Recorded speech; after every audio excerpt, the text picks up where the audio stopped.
Earlier today, the Alcohol Beverage Commission from the state of Arkansas showed up with a document.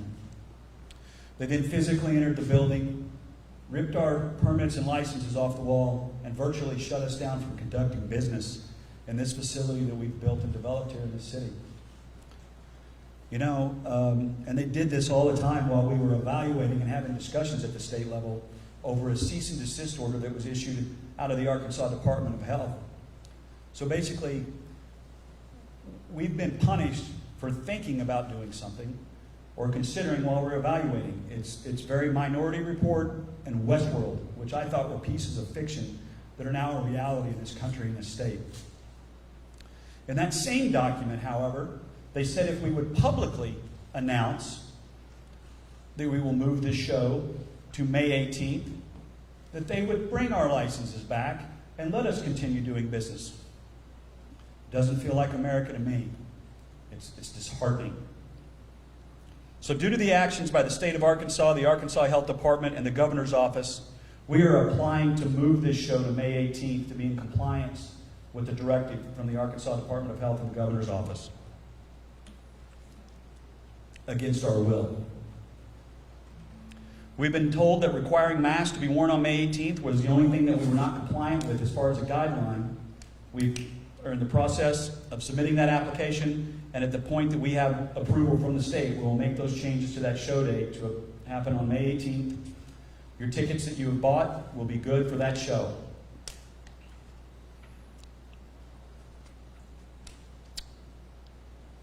The entertainment world has been watching this from around the world.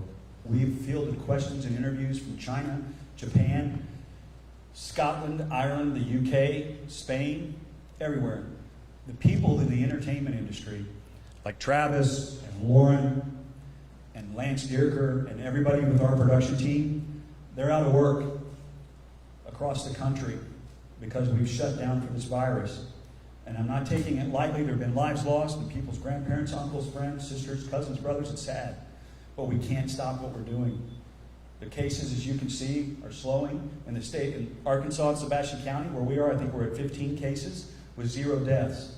We implemented safety protocols beyond what the CDC guidelines were, and we were still restricted from having the event on the 15th, which we did not schedule as it's been thought of on purpose after the fact. We announced the show late April in light of believing that on May 4th, we would be given the same privileges as places of worship to congregate inside of a building with no restrictions on capacity and just to follow CDC guidelines on distancing and sanitizers. In this building that was acquired by BD Capital Group in November of 2014, there were 2.5 years of a lot of sweat, a few tears, a little blood, and the thing got built. We opened up in August 25th of 2017 with an Arkansas boy named Joe Nichols. Since then, we've had people from music history, Willie Nelson, Dwight Yoakam. We've had Grammy winners, Ashley McBride, the Rival Sons, and they're anxious to get back here. The agent community has been reaching out to us as the first venue to try to bring something back to normalcy. And we have some significant acts that typically wouldn't play in a venue this size that are watching right now to see how the state of Arkansas is treating artists, venue operators, and just in general the people that are here trying to make a living to feed their family. We had an act in here, and Lance brought this up to me last night. The Who. They're a bunch of guys from Mongolia. They don't speak any English. They had one guy out of 9 or 10 in their crew that did speak English, and they jumped on stage and they played a bunch of music that no one from this country had really ever heard of before to a virtually sold-out crowd. And for that 90 minutes, those people stood in here, didn't understand a word that was being said. They forgot about their debt, their worries, their passions that were upsetting, anything that was bothering them, and it brought them together. People need to get back to that. Music is important. The arts are important. Theater is important. In Cody Jenk's show, we had a little boy that stood right over here. Couldn't have been more than 7. Had a black t-shirt on that says "Raised on Jinx" with a big cowboy hat. So the longer, it was his first show. How long are we going to keep kids from having their first show? Got backstage, got to meet Cody, went home with a custom piece of art that we do. It's fantastic. Ashley McBride, another Arkansas Grammy winner, has been in this room. Can't wait to get back. We just wanted to be treated fairly in regard to how other organizations are being permitted to gather. At the end of the day, we fought the law, and the laws won. I'm going to let Lane Speedy speak to our position going forward. Thank you.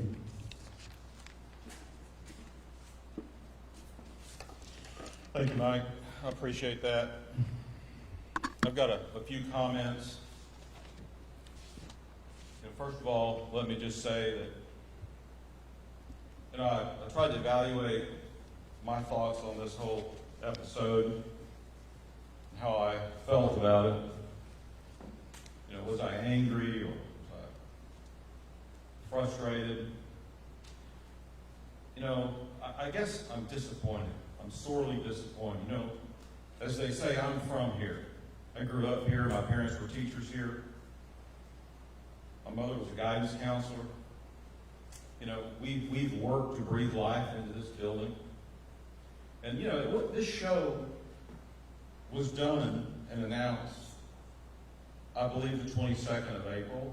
The governor said that he was going to announce large venues and churches on May 4th.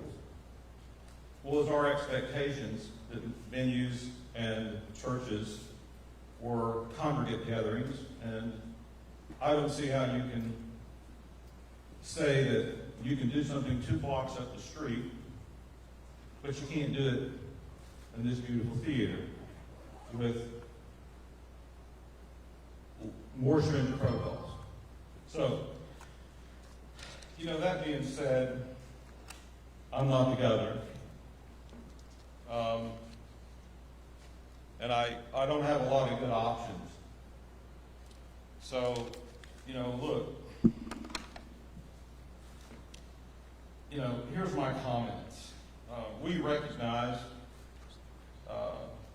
and I think the statutes allow that during emergencies, states may implement measures that might infringe on constitutional rights. But the state is subject to limitations. Here, the state has stepped on our constitutional rights. Its cease and desist order, has no real substantial relation in science or actual, medical fact. There's no additional risk. It's a coercive and it's a coercive cease and desist order. And now, we've experienced the ABC coming in and ripping our license off the wall as we've contemplated what to do. So we've been, preemptively damaged. As I understand it, there's a right to peacefully assemble. I think that's an American thing, right?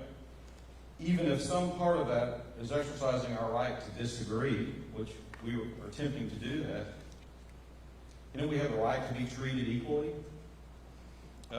with other citizens similarly situated. The right not to be deprived of property without due process. The right not to be subjected to prior restraint of our speech.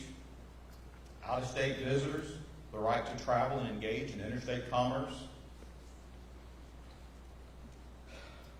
And the right to present artistic event using safety measures that generally were developed right here in this building and are being adopted around the world by venues that are attempting to get back to some level of normality. The bottom line is this: we stood up for our rights politely and civilly. We had discussions directly with the governor. John here was involved with those discussions directly, personally.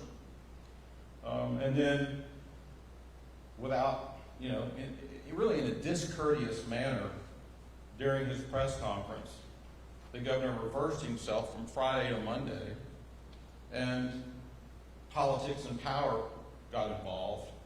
And now, we're shut down. And I guess the governor wants me to say, Governor, we'll move the show. Is that what you want to hear? We'll move the show. Now, I hope you're happy. No, There's been a lot of press on this, and it's really a global thing. And it's really not this show that all of those eyeballs are on. It's a show, but what it represents to the world is it represents hope.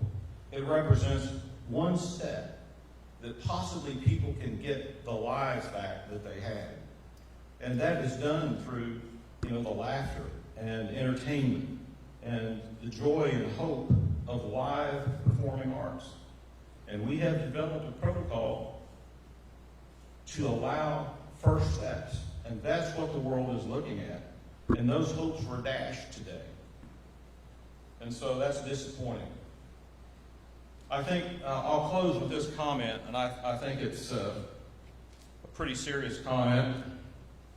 It's by Professor Larry Miller of music business at the New York University.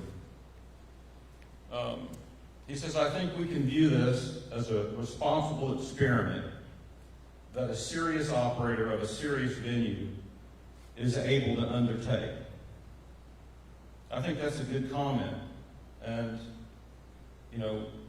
I'm disappointed. John, you have some comments? Thank you. I'm John Scott. I've been counsel to TempleLive during this process. I didn't get involved until last week, and we've been working feverishly with the state. As Lance said, this has been not something to thumb our nose at public health, or my client is not intended to thumb its nose at public health, and it's not intended to thumb its nose at authority. But really, TempleLive is a raindrop in the storm, a raindrop in the sea compared to everybody else's rights. And we don't speak for everybody else, we speak for this event. And as they proceeded with this event, they submitted it to the state, and the first response from the Department of Health was, that's a very forward-thinking event you have planned. Unfortunately, it's just 3 days early. So we continued to talk. We have the precedent that dental hygienists and dentists, that their deadline was moved forward 7 days from the 18th to the 11th. We remained hopeful and optimistic that when viewed in as isolation as what this event presented, as Lance said, it's an event that's eminently safer, demonstrably safer, than what could be allowed at a church. Churches are only under recommendations. They're not under a directive from the Department of Health. So churches, candidly, could have 100% capacity, and the resource might be to simply take the minister aside and say, sir, we wish you wouldn't do that. We voluntarily set up a protocol, and I think it is revolutionary. People are looking at it because they want to see the way to do this responsibly. And we presented this. You've seen how the seats are marked. You've heard about the protocols, and so we continued a positive dialogue, hoping that there'd be a recognition that in these parameters that Lance outlined well, that while some civil liberties may be able to be violated in a time of emergency, they can't be pretextual, they can't be arbitrary, and they have to have some basis in data, some basis in medical science.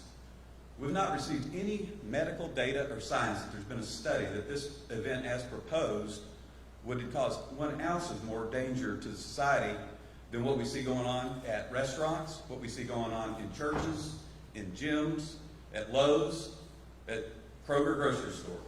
People are allowed to go out, and we're depending upon people's common sense. Don't go out if you've been exposed. Don't go out if you have symptoms. Wear a mask. Keep socially distanced. Those are directives that in a free society who have given our society some latitude to make the decision themselves, and we're going to have to trust them. We're not a country where we're going to put everybody in tan uniforms with masks and say, you can't leave the house unless you're in a government-issued uniform. We hope, not yet. And so we presented it. We kept a positive dialogue. And lo and behold, after we had a conversation, the only question they had 2 questions. Number 1, are you going to make people wear masks? Number 2, how do you justify the 3-day differential before May 18th? And I provided what I thought was a thoughtful response to that. First being, we will require people to wear masks. As to the date, our position as we look at the constitutional rights of this citizen, we said, it's okay to say that you might have passed a regulation that just doesn't pass constitutional muster. It's not fair. It doesn't treat us equally under the Constitution. It might be the state stepping on stopping commerce that's maybe allowed under federal law. There's all sorts of constitutional issues, but ultimately you've classified a date by one label called religion and one label called music and assembly. I think the assembly is even more important than the artists themselves. I'm a music fan, and when you're in a venue like this, and that music's filling this room, and everybody's moving in unison, that is just something at people's core. It's every bit as important to people as religion, as going back to the gym, and it's a right to assemble, and this is America. And when you can do it in a way that's not going to increase any risk to public safety, we wish that the government would have recognized that. And as Lance said, while we had an application, a resubmission pending that they invited, I submitted it Monday afternoon after I talked to the governor and after I talked to Dr. Smith on a phone call. We submitted this request, addressed those issues, and at the briefing the next day, unbeknownst to us, was the announcement that a cease and desist order was coming.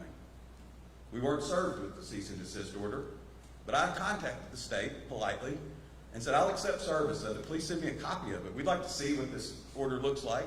And they emailed it to us late Monday.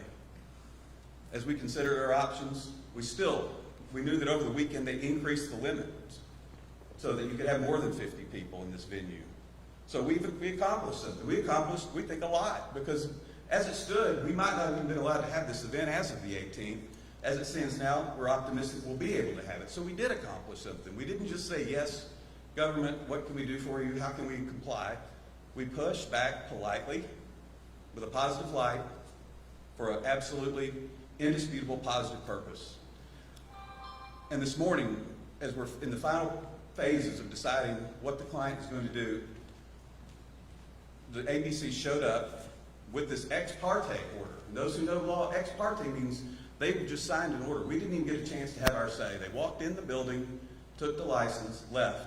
And something I've never seen in law, in the same order that took the license, there's a paragraph that says, but if you go ahead and change your ID, we'll give it back to you. I've advised my client, this is a street fight. I said, the bully has invited you out to the yard, and you've got to take your glasses off and take your jacket off, and you met him in the yard. But ultimately, as a lawyer, I said, I'm mom who pulls up and says, get in the car, come on. There's some things that we can fight later, and you've heard the decision. So we do appreciate the public interest, because this is an ultimate issue of public rights, public constitutional rights, fundamental rights. And so I'll give it back to Mike Brown to introduce the artists who will be performing. Thanks, Lance. Thanks, John. In a position of power, which the governor and Dr. Smith have, who I believe Dr. Smith's an unelected official, just because you have the ability to do something doesn't necessarily mean that you should. So even though you want State of Arkansas, Governor Hutchinson, Dr. Smith, I'm asking you, think about it. Let's work together. Let's let this happen on Friday. We can be agile. Right now, we're in the middle of submitting an application to do it on the 18th, as you've asked us to comply to do it. So I'm just asking you, look at it. Look at the facts. No hard feelings on that deal. Let's make it happen on Friday. But beyond that, there are two artists up here, and they're part of this world that have been shuttered in, and there's no venues for them to play at. So I'm going to invite them to say something. I don't know if the urge feels them. You never know. They're artists. They might do something entertaining. But Lauren Brown, yeah, the name is familiar. It's my daughter. She's my youngest. She's a freshman in college. And I never thought that she would be subject to what has happened to all of us today. So I'm going to let Lauren say a couple things, and then Travis will come up right after her. I've got a couple things that have been weighing on my heart specifically about this. Some of you may have been keeping up with the social media involved with this event, and initially, when the event was posted, I've always been obviously as a musician, someone who loved to write things, and lyrics have always been a good thing that I love to do, as well as writing stories and writing things that matter to me. And so I was asked to write a piece to be said about this music being played in this venue. As revolutionary as it may have seemed to have been at the moment, I didn't even think that we would have this amount of conflict involved, but I wrote these words. Music gives a soul to the universe, wings to the mind, flight to the imagination, and life to everything. That's a quote by Plato. The beginning of music is believed to originate with the beginning of creation itself. The first instrument can be traced back to 43,000 years ago, the first song to 4,000 years ago. Even Plato, one of the greatest minds in history, speaks to the importance of music. What do we learn from these simple facts? Hopefully we learn that people are designed to seek solace in this form of art. Pioneers such as Handel, Mozart, and Bach paved the early paths in the world of music. Beethoven found such value in music that he continued to compose after the loss of his hearing. We continue to seek music, perhaps even more fervently in the darkest times. For the lover of arts, music becomes the spark in life. Can you think of a movie without a soundtrack? With advances in technology, music has become so accessible that it is an important part in the lives of the vast majority of the population. Music is not only a luxury, but a necessity to many. Developments in the medical field, such as music therapy, show significant ties between music and the mental health of its listeners. Hold on, sorry. It's become a necessity to many in the world. Music is beyond enjoyment. It is what drives many of us and binds us to each other. However, the camaraderie created by live music specifically is unlike any other experience.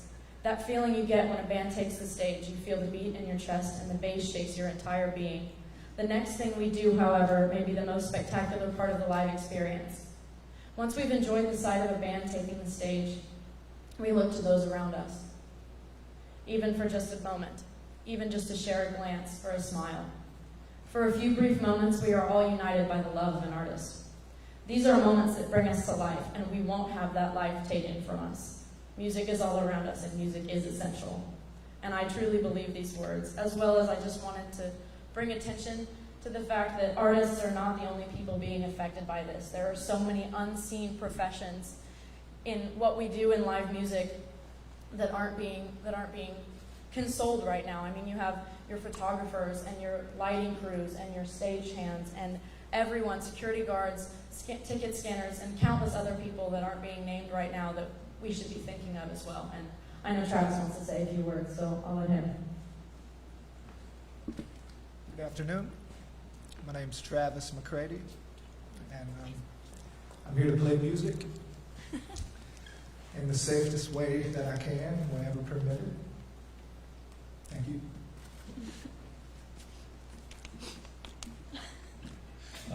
We're going to open this up for questions for a moment. We've got a wireless mic out there. I probably can hear you, but if you've got a question, please raise your hand. Yes, sir. Mike, can you tell us, as that plan is currently pending HD approval, is that correct? And what changes? Are you still hoping to have approximately 229 people inside there? So your question was, is the application in process? And are we still planning to have 229 people? Yes, have there been any changes? So yeah, we are in the process of completing that application. That would be per the CDC and the state's guidelines on what they're allowing for large venues on the 18th. Anyone else? Yes, right here. Do you believe it was Governor Hutchinson who directed the ABC to preemptively punish you by taking your liquor license? And if so, should the governor be able to do that? You know, I can't speak to that as to what the governor may or may not have directed without having any knowledge of that. So I just can't pontificate on that. I'm curious what Travis thinks. Welcome to Fort Smith. What do you think? Oh, Travis is good. This is his third time here. What do you think of all this? We can't hear you. Man, I'm ready to test this room out with the acoustics. We might get a minute of that in a second. Anyone else have a question? Are you confident the liquor license will be restored by Monday? Is that you, Brett? Yes. Brett, I'm not confident of anything in this state right now with what just happened today. Yes, right here. What about people who purchase tickets? Will they get them for the Yes, if you have a ticket, it'll be moved and it'll be the same seat that you have now. Will there be any kind of revenue loss with you guys by moving it to the 18th, or will anything change? Yeah, I mean, there's Dr. Smith commented that, well, I just don't see why they can't move it to here and move it to there because Travis is available and the venue's open. Well, I don't speak on doing medical procedures, and I don't think he's a professional on how to schedule a concert tour or book a musician. So the logistics of just arbitrarily moving something a week just doesn't work. Yeah, there are marketing dollars that have been spent. There are travel expenses that have been done. We've had to bring part of the band and send them back, and we'll have them back again. So yeah, there's a financial impact of not being able to play this date. Yes, absolutely.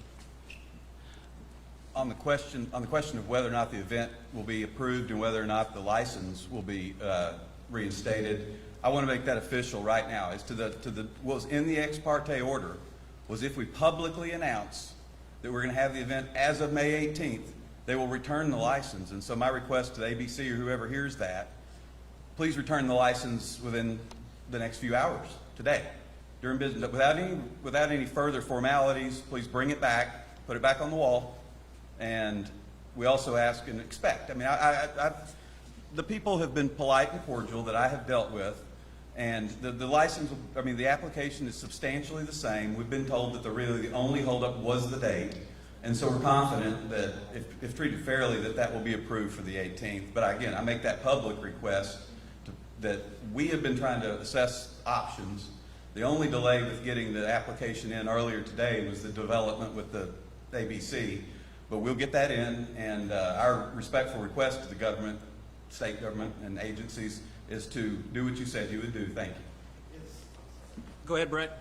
If the license is returned, if the plan is approved, are you, as the attorney, are you guys happy with it? Is it an over and done deal, or anything certain except that it's passed? We're going to continue to consider our options. The question about lost revenue, legal fees, and frankly, the value of constitutional rights, we'll continue to consider that. Our first focus, though, is to let Travis play and let people come in here and hear it and experience it. That's our first priority today. Anyone? Yes. Standing here today with everything going on, was it all worth it? The question was, everything that's going on, is it all worth it? Yeah, I mean, I want to say something too. Yeah, it's worth it. It's going to be fundamental on how we move forward as a business, as an industry, and as people that just have their rights. So, I mean, I can't tell you. There were several people that came by the venue this week, ladies that had lost their husbands in World War II, and thanked me personally and Lance personally for fighting for the rights that their husbands died for in a war. So yeah, it's worth it. Lance? Well, I do think it's worth it. I mean, it's what we have to do, right? It's how we get back as Americans. You know, we've got to get up, get out, be cautious, and go about our lives. We've got to listen to what is said, but we're adults. We all have to make decisions every day when we get up out of bed. Look up on the wall there. I mean, something may kill you, but for most of us, it's probably not going to be this virus. I think that, look, I mean, they got it wrong. They just got it wrong. They got caught flat-footed, despite their best intentions. They got bad data and bad models, and it yielded bad decisions. Economy's decimated. We got 26 million people out of work. 30 million. It's 30. Yeah, 30 million. 30 million. And so, yeah, it's worth it. It's our obligation. It's our obligation. I mean, in this particular scenario, I mean, I'm not having to jump out of a helicopter in a jungle, but I'm fighting for the same rights. And so, you know, I got to tell you, I guess the answer is absolutely, it's worth it. Anyone else? We'll take two more. You've mentioned constitutionality multiple times during this. Does weighing your options include taking legal action against the state of Arkansas? Absolutely. Yeah, The question was, are we going to weigh our options and take legal actions against the state of Arkansas? And the answer is absolutely yes. Is that a done deal or what you're just considering? Go ahead, John.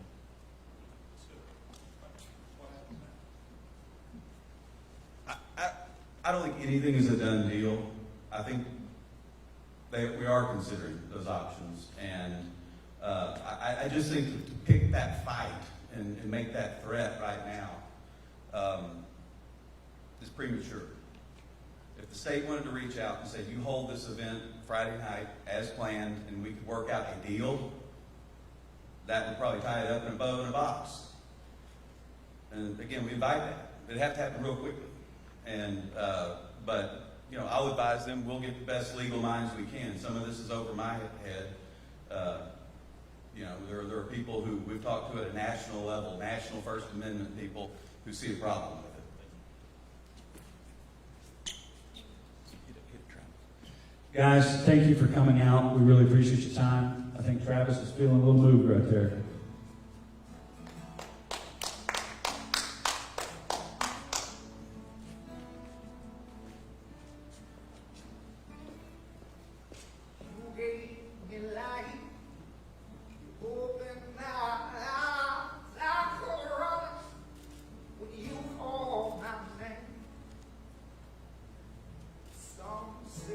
That my life